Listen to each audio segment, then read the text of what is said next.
Indonesia dan Malaysia mempunyai kesamaan untuk berencana bergabung dengan kelompok BRICS. Namun yang membedakan saat ini, Malaysia telah resmi mengajukan permohonan untuk bergabung dengan BRICS. Bahkan Perdana Menteri Malaysia mengumumkan hal ini setelah bertemu dengan Menteri Luar Negeri Rusia, yaitu Sergei Lavrov. Sedangkan Indonesia hingga saat ini masih mengkaji plus minus jika bergabung dengan organisasi ini. Nah, bagi yang belum tahu nih, apa itu BRICS? Malaysia ingin bergabung dengan BRICS tapi malah ditolak, sedangkan Indonesia malah dirayu-rayu untuk bergabung dengan BRICS. Jadi ada sebuah statement yang mengatakan kenapa Indonesia tidak sertai BRICS, apakah takut dengan USA?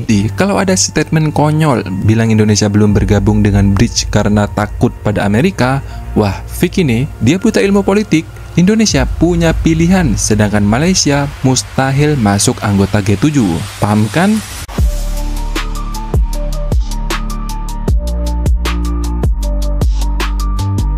Assalamualaikum warahmatullahi wabarakatuh. Jumpa lagi dengan Bang Ri. Semoga sahabat-sahabat Bang Ri dalam keadaan sehat-sehat selalu cuy ya.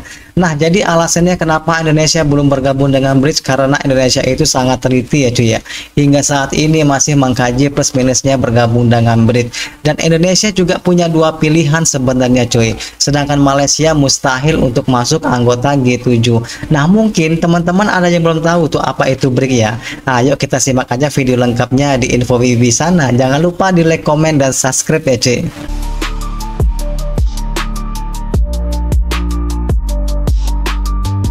Ini adalah kelompok yang dibentuk untuk memperkuat kerjasama bidang ekonomi, politik, dan budaya antara negara-negara anggota.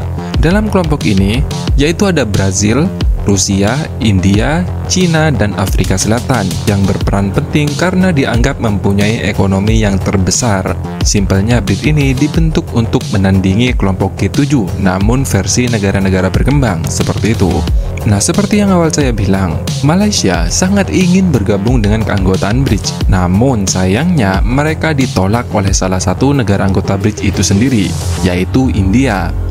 Memang, tidak ada pernyataan yang vulgar secara tegas menolak Malaysia untuk bergabung dengan BRICS. Namun, pemerintahan Modi mengatakan mereka sedang menghentikan sementara penerimaan negara-negara anggota baru, termasuk Malaysia dalam 5 tahun ke depan. Selain itu, India juga ingin menetapkan seperangkat aturan atau kebijakan yang jelas dalam 5 tahun ke depan dan tidak secara membabi buta menerima anggota-anggota baru. Sedangkan di sisi lain, dalam waktu yang bersamaan, BRICS justru telah resmi menerima 6 anggota baru, yaitu Arab Saudi, Uni Emirat Arab, Mesir, Iran, dan Ethiopia. Nah, sekarang kalian bisa nilai sendiri maksud dari India, bro. Karena mereka mempunyai keunggulan jika dibandingkan dengan sebagian besar negara-negara BRICS, contohnya nih India dan Afrika cuy ya.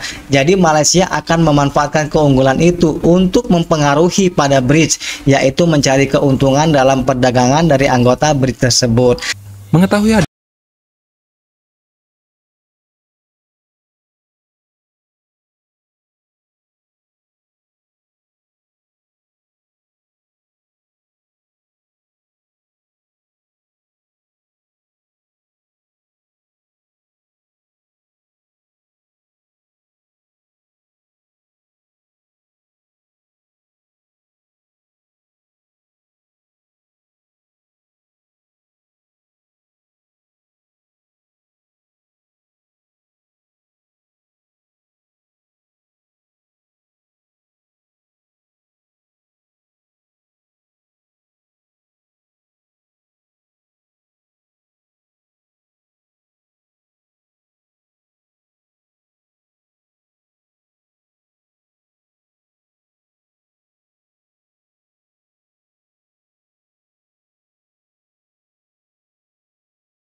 bentukan negara barat, dalam hal ini ada Inggris. Sebenarnya, ada 2 poin penting dalam video ini. Yang pertama, perbedaan sudut pandang Malaysia dan Indonesia dalam melihat keuntungan yang didapat pada BRICS. Perlu diketahui, OECD dan BRICS punya fokus misi yang berbeda. OECD selain fokus pada ekonomi, mereka juga fokus pada hal-hal lain, misalnya penetapan standar. Bagi anggota OECD harus mempunyai standar yang sama, mulai dari kebijakan, pendidikan, lingkungan, dan lain-lain. Makanya jangan heran jika Indonesia membutuhkan waktu yang lama untuk bergabung dengan OECD, karena memang harus memperbaiki semua standar yang ada di dalam negeri. Sedangkan BRICS hanya fokus pada ekonomi dan perdagangan saja. Tentu, bagi Malaysia akan lebih menggiurkan bergabung dengan BRICS, karena mereka mempunyai keunggulan dibandingkan sebagian besar negara-negara anggota BRICS, misalnya India dan Afrika. Artinya, Malaysia nantinya akan memanfaatkan keunggulannya untuk menaruh pengaruh pada BRICS. Dalam hal ini mencari keuntungan dalam perdagangan dengan negara-negara anggota BRICS yang didominasi oleh negara-negara berkembang. Lantas, bagaimana dengan Indonesia? China dan Rusia sendiri telah berkali-kali menyatakan dukungan kepada Indonesia untuk memperluas keanggotaan BRICS. Bahkan beberapa kali Presiden Jokowi telah ikut dalam KTT resmi BRICS. Namun, hingga saat ini belum ada keputusan resmi dari Indonesia untuk bergabung dalam anggota ini. Pertanyaannya, kenapa Indonesia belum mau bergabung? Seperti yang saya awal bilang, BRICS dibentuk untuk menandingi kelompok G. Di sisi lain, beberapa lembaga internasional telah memprediksi Indonesia menjadi salah satu kekuatan ekonomi terbesar di dunia. Misalnya, Standard Chartered mengatakan sebanyak 7 hingga 10 negara berkembang diprediksi akan menjadi negara ekonomi terbesar di dunia pada tahun 2030, salah satunya Indonesia. Selain itu, ada juga McKinsey yang memprediksi Indonesia akan menjadi kekuatan ekonomi ke-7 di dunia pada tahun 2030.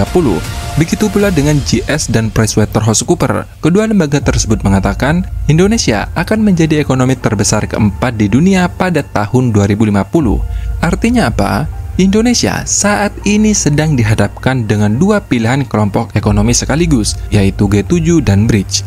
Jadi, kalau ada statement konyol bilang Indonesia belum bergabung dengan BRICS karena takut pada Amerika, wah, fik ini, dia buta ilmu politik. Indonesia punya pilihan, sedangkan Malaysia mustahil masuk anggota G7. Paham kan? Ayo, kira-kira 2050 nih, kalau nggak percaya, Malaysia bisa nggak kalahkan ekonomi Inggris sebagai anggota G10? Itu G10 loh, bukan G7. Nah, di sini kalian bisa paham maksud saya. Sekarang kita masuk ke poin yang kedua, di mana hal ini sangat penting untuk diketahui. Saat ini ada ketegangan antara China dan Malaysia di Laut Cina Selatan. Baru-baru ini, China mengirim kapal peneliti dan survei ke Ardaser Bank atau kalau Malaysia sebut terumbu ubi, yang sudah masuk ke dalam zona ekonomi eksklusif Malaysia. Artinya, China bersiap melakukan pengeboran minyak di wilayah Malaysia yang bahkan sudah diakui oleh UNCLOS PBB. Tapi, ya, kita semua tahu tentang klaim Nine Days Land China.